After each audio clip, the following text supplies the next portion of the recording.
Caregiver entrepreneurs, it's your caregiver and business coach Melissa. Happy Monday. I hope you guys are ready to dive into an amazing week as we finish out the month of August. And today's topic that I want to talk to you about is systems allow you time for self-care. So why am I saying this? When we think about self-care, we think about, it's getting enough to eat, getting enough to sleep, getting enough nutrition, having some time to just have fun. That might be true. But systems also are a form of self-care because they allow us the time to do those things and also just to keep our stress down, okay? As a caregiver, we're constantly stressed and on alert for what our loved one might need because we're waiting for the other shoe to drop. I know personally with my husband dealing with epilepsy over the years, the last 3 years, that's the kind of the way I've had to live because I've never known, until he got stabilized, is just being in that fear, if you will, of like, when is something going to happen? What if I make a mistake and it costs him his life, or it costs him to even become more sick or have an injury, or, because I've made a mistake and I'm negligent, that's not healthy. Or as a business owner, it's like, I got to do all the things to be a good business owner and I have to just completely burn myself out to be able to make it in this industry. That's not true either. So that's another myth that I want to bust. So this morning, I want you thinking about how can you leverage your systems as a form of self-care. And it can be simple on your personal life, on your caregiving life. What are those easy tasks, low-hanging fruit of things that you do every day, every week that just drive you crazy and you find yourself in overwhelm or procrastination because you just don't want to do them or you don't have a system for how to do them. Some examples that I know have been the case for me are dishes, keeping up on dishes, house cleaning, and laundry. And something that has worked real well for me is just giving myself grace and just having those be one of the first things I do in the morning, or when I get back from taking my daughter to school, is just having time to get those things done. So like this morning, my daughter woke up 45 minutes early and she was just up and awake. So I'm like, okay, I got her through her school routine, and then I instantly started going through my to-do list. I got the cat fed. I emptied and reloaded the dishwasher. I looked at my grocery list, and then I started a load of laundry. And each of those tasks were easy little low-hanging fruit tasks that took me 15 minutes or less. And like with the laundry, if all I do for the rest of the day is get it into the dryer, depending on how my day goes, I'm fine. Because I have clean clothes for tomorrow and I can always rerun in the dryer. So, just little low-hanging fruit like that can be great. So what are those tasks? I want you to think about that and just brain dump them onto a piece of paper. Write them down. What are maybe 2 to 3 tasks that are tasks that you do every week or every day that you just usually procrastinate on, but you want to have a routine. You want to start getting a routine on how to tackle those first thing in the day, or at what time of day is that the best for you to do? Maybe it's nap time, or maybe it's best you want that to be your routine the minute you get back from taking your kids to school. Maybe that's the best time because you're kid free and you have the time to focus on those tasks and get through them. That's okay. On the business side, what are some low-hanging fruit tasks that you can get done every day? The first one, I think, is a really important one, is planning, okay? I'm just getting back in the saddle after 6 weeks off due to my father passing away. And so I know right out the gate, I could easily go into that rabbit hole of like, oh gosh, I've been off work for so long. There's so much I need to get done. I need to just fill out my calendar. Not necessarily. Overwhelming myself, I know, won't help me be productive. And especially since I've been out of the saddle for 6 weeks, it's like running a marathon. Okay, let's use that example. Is if you're wanting to run a marathon, you obviously aren't going to try to train the first day for running 2 miles right out the gate if you haven't run in several weeks, right? Your body's not conditioned to handle that. Same thing is true with our businesses. We have to start slow. So if you are coming back from a leave of absence like myself, or you're even just starting out, let's keep it simple, okay? Look at your calendar. What I did last night is I took about an hour. It might be, maybe you could do it in a little less, but I just took an hour last night and I just planned out my week. And I easily found, and I did see myself going, oh, well, I need to just plan out the whole month and just plan out, like 5 or 10 things on the calendar. That's not the case either. Less is more. So I just kept it to where I have like maybe 3, maybe 4 things. I have one like really big task I want to get done by Friday. And then I have 2 to 3 other little tasks each day that I want to get done. and that's enough. And I'm building momentum and building that muscle. Okay. And that's okay. Starting slow. So yes, a lot of people will say in the industry, plan out your 90 days. Yes, you do need to have, it is good to have a plan about when you're going to launch and when you're going to, and what you're going to do for lead gen to get new leads, new possible subscribers that turn into paying clients, that you can convert into paying clients. That is important because it's a business, right? We need to be paid. We need to have more clientele and we need more volume. Okay. So I don't want you to disregard that because that is true. But at the same time, while that is important, sometimes when you're just getting back in, that is there, have those launch dates on there, but also just day to day, week to week, just break it down, just take it a week at a time. Okay. And it can be very simple, especially if you're launching a new program or you're revamping your program. It's not going to be all put together the first time out because you're testing new content, you're testing new ideas, and you have to see what resonates with your clientele. And there's nothing wrong with that. I'm personally doing that with my program. So just start slow and try things and be open to trying things. As business owners, guys, we are the ultimate beta testers, which is a big word if you're new to the online industry. It's just basically testing. We have to test to see what works for us as the mentor, coach, teacher, whatever name you want to categorize yourself as. And what works for our clients, because we're there to serve them and give it to them in a way that makes sense to them. That's why there's so many business owners, because everyone's different. I have a unique brain, and believe me, I've had a couple different coaches over the years, and there's a couple that I've stuck with because the way they teach, it makes sense to my brain and I understand what they're trying to help me with.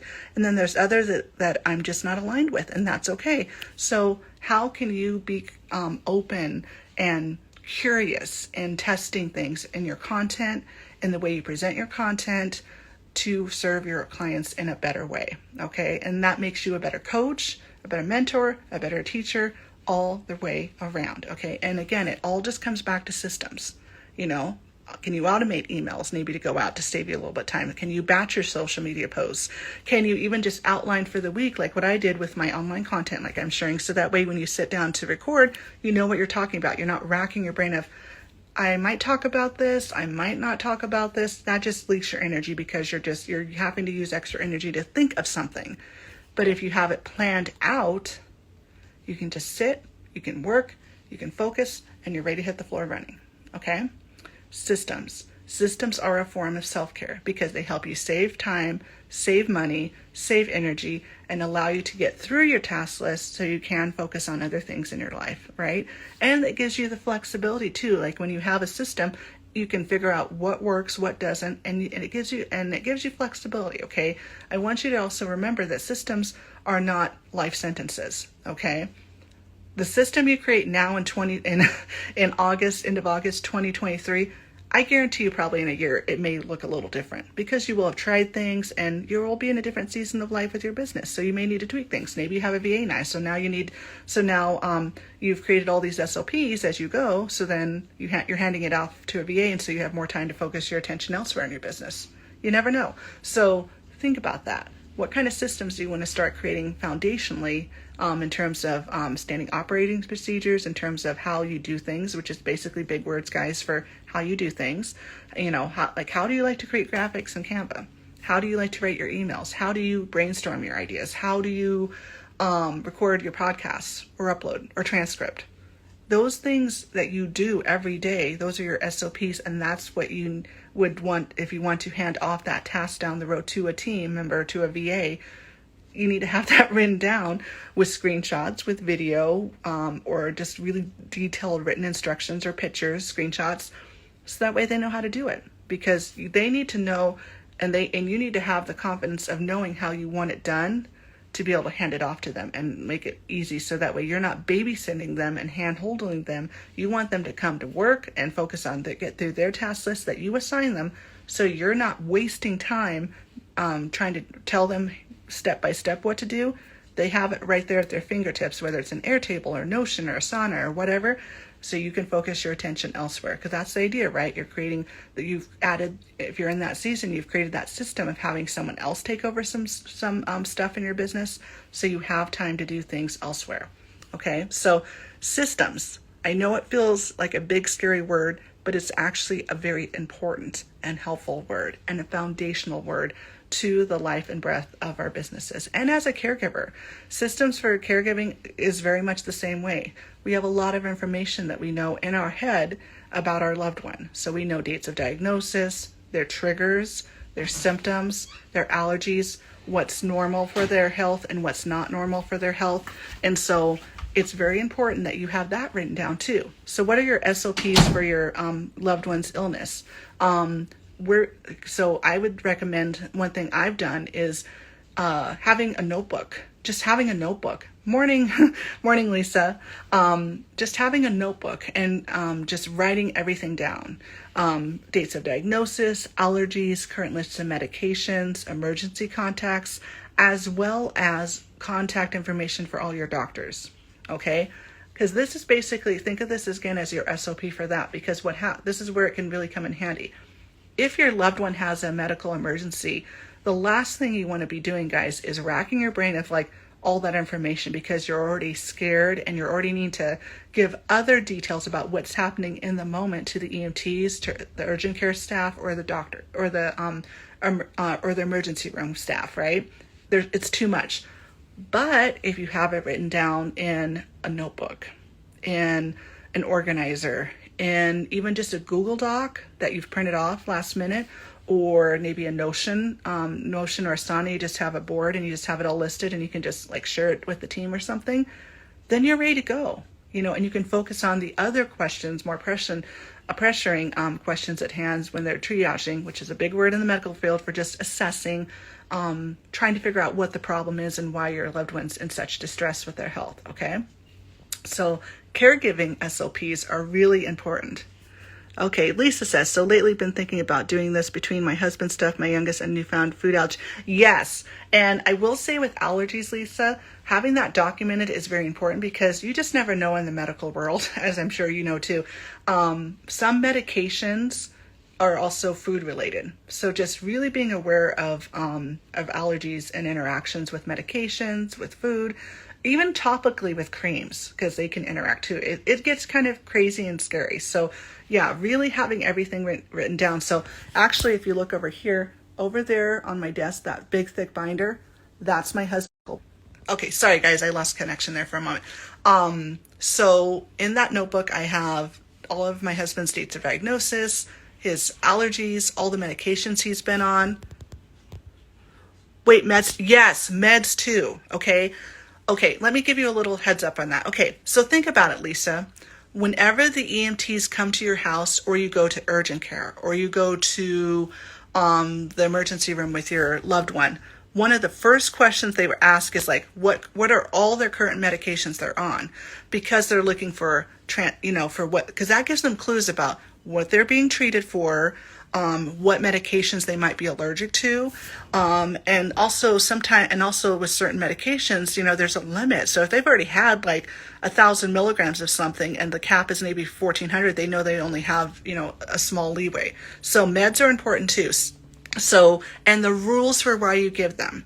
So my husband's on 3 medications right now. He has one medication for stabilizing his seizures. And then he has 2 rescue medications, and each of them have a different rule. So one is like if he's unable to talk and tell me that something is wrong. And then one is for more like if he's kind of feeling off, if he tells me, oh, I'm feeling off, and that's just kind of hopefully to help prevent an episode from happening, if that makes sense. Yes, so make a note of that in your caregiving SOPs. Is egg and note my husband has egg and tree allergies. Toothpaste at dentist, the one yes hazelnut, yes, you see what I mean? Everything, it's everywhere. Your products. So pay attention to the labels, yeah, and definitely as the caregiver for whether it's an aging parent, your grandparents, your spouse, your children. If they have a medical condition and they have allergy triggers, it's very important to document that, because no one's going to know. You can't look at, just by looking at someone that someone's going to know. Okay? So it's very important that you have that written down. So meds and triggers. Let's talk about triggers. Lisa, does your daughter have triggers? certain triggers. Is it maybe stress? That's a trigger for my husband. So keeping a stress or lack of sleep, not getting enough sleep can sometimes trigger him into a seizure. Other people with epilepsy sometimes have it's other things like maybe flashing lights or other. There's lots of different things. Okay, but here's the thing: you know your loved one better than anybody. Okay, haven't noticed triggers yet. Okay, but if you start to see something like you see a new symptom, like they're feeling off, she's feeling off, or doing a behavior that's not her normal baseline, write it down and bring it up with your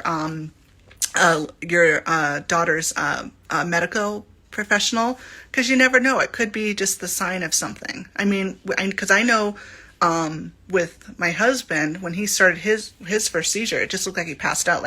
And I thought it was just, maybe a chemical imbalance because he's been parenting almost 1-year-old time, working 40 plus hours a week and things like that. It was just too much, maybe on his body, but it actually was something neurological. So you never know. So just document and just pay attention. And document that. Writing triggers are important, but then also what is the baseline for their health? Maybe your loved one has their baseline is different. Maybe their blood pressure is always maybe a little elevated or lower. Maybe their pulse is always a little higher or lower than the average person, than what the textbooks say, and that's their normal. But because you've seen it what maybe triggers you that something's wrong is that you see it go way above their baseline or way below. Okay, so this stuff is very, very important to be documenting and paying attention to, because you just never know. Okay, let's see here. Again, the other thing about having your SOPs, be it for your business, or be it for your caregiving side, having that in a place that you can find it. Okay, now for my business, everything is digital pretty much, so I keep it. I like having both the apps downloaded to my phone so I can work on the go if I have an idea or I want to just check something off. Or Mama and Life, Life is hard. It is. Okay, listen to me, Lisa. Systems are there to help you and not cause more stress. Okay? It helps you have peace of mind of knowing where things are at. If as a caregiver yourself, just knowing where to find information. So if you're having an emergency situation, you're already going to be overly stimulated with, oh my gosh, I have to call 911. I need to call someone to watch the kids, so I can go to the hospital, or, is this, what's going on? You're scared, okay? And you're overwhelmed. It's too much. But if you have your systems ready to go with knowing that you have all your daughter's allergies, medications, medical histories of dates of diagnosis, has this situation, because another question that will come up with the EMTs and the nursing staff at either a urgent care facility or the ER will be, has this happened before? Obviously, with my situation, I can say yes. But maybe if it's something new, you can say, well, this is her medical history. She's been diagnosed with this, but I saw this today and I've never seen it before and it just really scared me. And so I'm just concerned. That's what prompted me. So the big medical word for that is provocations. What are the provocations, or the new symptoms or the new things that you saw that prompted them to need to come, that prompted the need to come to the ER. Okay? All right. Well, Lisa, if you have any more questions, please leave a comment below. I would love to chat with you, or you can hit the link in my bio to book a free support call. I would love to chat with you one-on-one to help you brainstorm some more ideas. And for those of you who are listening as well, definitely hit the link in my bio to schedule a one-on-one call with me if you are interested in chatting more about your own caregiving or business SOPs. And I will look forward to seeing you tomorrow for my next live. And just take a deep breath, okay? Take a deep breath. Oh, Lisa, I love and miss you too. And it's going to be okay. Listen, definitely get in touch with me. I want to help you because it sounds like you're dealing with a lot. I want to help. So, yes, take a deep breath. Motherhood is hard. Caregiving is hard. Entrepreneurship is hard. But if you can get systems into place now before the chaos ensues, it's going to make it a lot easier when you're hit with new chaos. Okay, I promise you. I live by systems. If I didn't have systems, it'd be a house of cards. All right, guys. Well, I got to get my little girl to school, but I hope you guys have a great day. Leave your questions below. I will address them. I will be happy to address them in another live. And definitely hit the link in my bio if you would like some more one-on-one help now with your caregiving or business SOPs. All right, or systems. I'm sorry, systems, okay? All right, guys. I will talk to you in the next one. Bye.